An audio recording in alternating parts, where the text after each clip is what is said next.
Just 1 month ago, the area I'm standing in right now was an active fire. I'm here at Vermejo, a Vermejo Reserve in New Mexico, where wildfires are a consistent threat. Drought, climate change, and human activity have presented consistent challenges for fire management in the southwestern United States. Wildfires are essential to the ecosystem here, but they can very easily become destructive. Here at Vermejo, where people travel far and wide to enjoy nature, there are very intentional methods into integrating fire to the natural ecosystem. Natural fires are healthy for forests and typically occur every 6 to 13 years.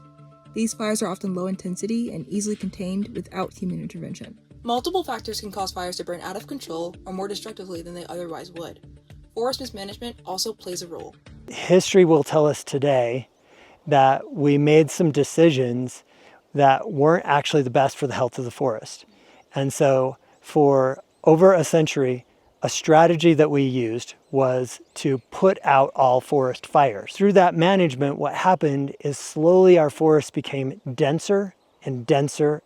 Trees become tighter and tighter together. And what happens is lightning bolt hits, everything burns all together because all the trees are too close to one another. And so that's what's happening all over the West today, is that when we do have a fire, it doesn't become a healthy forest fire, it becomes a devastating wildfire. In 2025 alone, 8,294 wildfires were caused by natural lightning strikes, according to the National Interagency Fire Center. Although they can be destructive, fires are a key component of conservation in the Southwest, because they help maintain the ecosystem and enrich the soil. The misconception is that fire is bad. It's not bad. It's supposed to be on the landscape. We as humans have learned how to kind of manage that fire. When a control burn goes into effect, a lot of considerations are taken into place. What's the fuel load? What's the weather patterns going to be like? What resources are available? Where's the burn going to occur? The topography, is it going to be favorable for those control burns to occur? All of that is taken into consideration before putting actual fire on the ground. So this material down here, how was it affected by the fire? So this area kind of right here, was a low intensity fire. It just kind of stayed on the surface, burned a lot of the grasses, some of the duff material. It never really went up into the trees, but some of the heat intensity was high enough that you got some burnt material or baked material on the trees.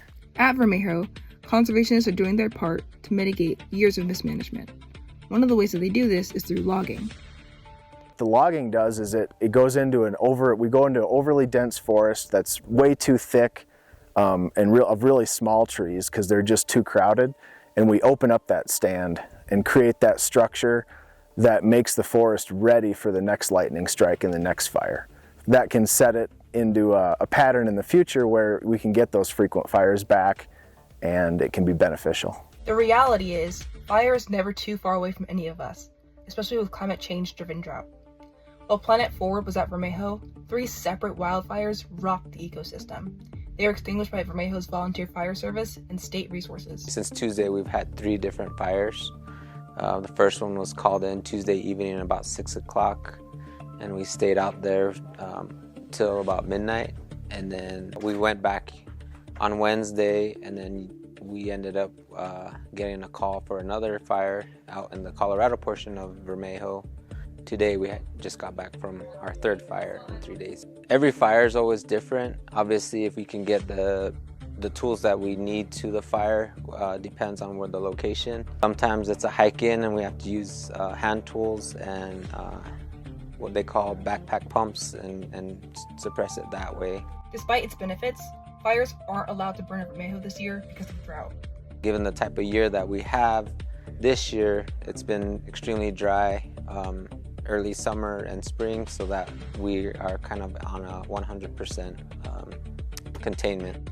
A lot of work goes into both firefighting and fighting misconceptions about fire here at Vermejo. There's a commitment to education about fire and the broader landscape, making it a beacon of hope for the future.